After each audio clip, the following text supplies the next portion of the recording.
ये देखिए, ये माइक्रो लेवल पे हम लोगों ने इसको पूरा एनालाइज किया कि आखिर बच्चे किस तरह से पढ़े कि वो रिजल्ट लेके आ सकते हैं।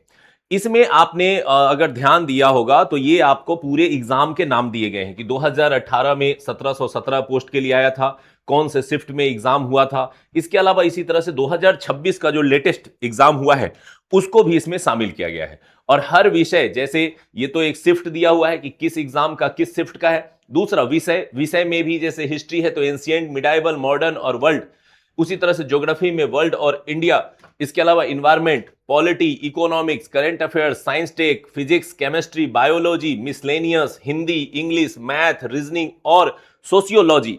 इस तरह से पूरा माइक्रो लेवल पे ये देखने की कोशिश की गई है कि एक पेपर में किस विषय से कितने प्रश्न पूछे जाते हैं, किस खंड से कितने प्रश्न पूछे जाते हैं।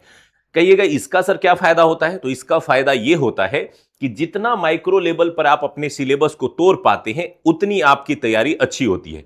पढ़ाने वाले के लिए वो तैयारी उतनी अच्छी हो जाती है और पढ़ने वाले के लिए भी उतनी ही अच्छी हो जाती है।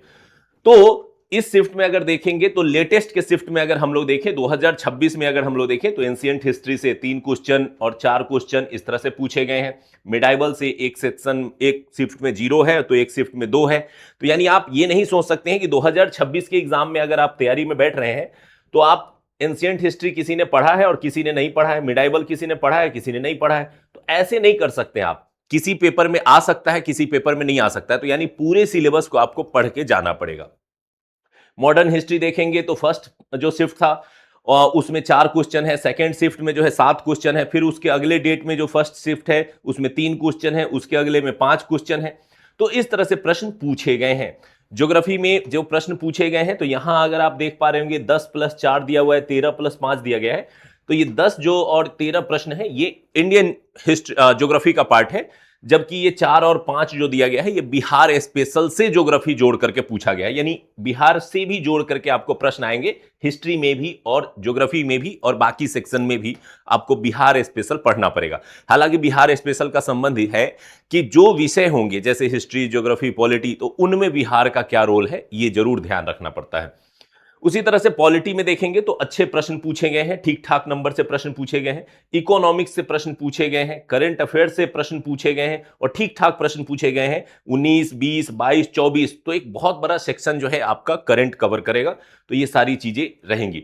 साइंस टेक में 1-2 साल प्रश्न आए हैं, 1-2 साल नहीं आए हैं, तो उसी हिसाब से आपको पढ़ाया जाएगा कि कुछ इंपॉर्टेंट टॉपिक जरूर कवर करा दिया जाएगा साइंस के साथ कि आपका प्रश्न आए तो छूटे नहीं। साइंस में अगर देखें तो फिजिक्स, केमिस्ट्री और बायोलॉजी मिला करके अगर देखेंगे तो 15 नंबर के आसपास प्रश्न पूछे जाते हैं और ये एक बहुत बड़ा मार्जिन होता है। 100 नंबर के क्वेश्चन में 15-17 नंबर अगर किसी सब्जेक्ट से आ रहा है, किसी सेक्शन से आ रहा है, तो बहुत अच्छा इंपॉर्टेंट आपका रोल होता है आपके रिजल्ट में।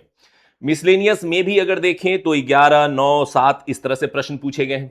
अब यहां ध्यान दीजिएगा, ये प्रीलिम्स का पूरा जो है ये एनालिसिस है। हिंदी और इंग्लिश, यानी पिछले सालों में अगर देखें तो पहले ये पैटर्न नहीं था। 2023 से ये देखा गया है कि प्रीलिम्स में हिंदी और इंग्लिश से भी 3-3 क्वेश्चन, 3-2 क्वेश्चन इस तरह के प्रश्न पूछ लिए गए हैं। तो यानी आप प्रीलिम्स में मार्क्स जिस पर जीएस का एग्जाम में हिंदी और इंग्लिश के भी क्वेश्चन आपको दिखाई देंगे। मैथ और रीजनिंग में देखें तो लगभग 10 क्वेश्चन जो है वो हर से शिफ्ट में पूछे गए हैं और 10 नंबर मैथ रीजनिंग बहुत इंपॉर्टेंट होता है क्योंकि यह एक ऐसा सेक्शन माना जाता है जहां 10 में 10 नंबर आप स्कोर कर सकते हैं। तो कट ऑफ बढ़ाने में इसका योगदान सबसे ज्यादा होता है, तो इसलिए मैथ रीजनिंग पर भी कमांड अच्छा होना बहुत जरूरी है।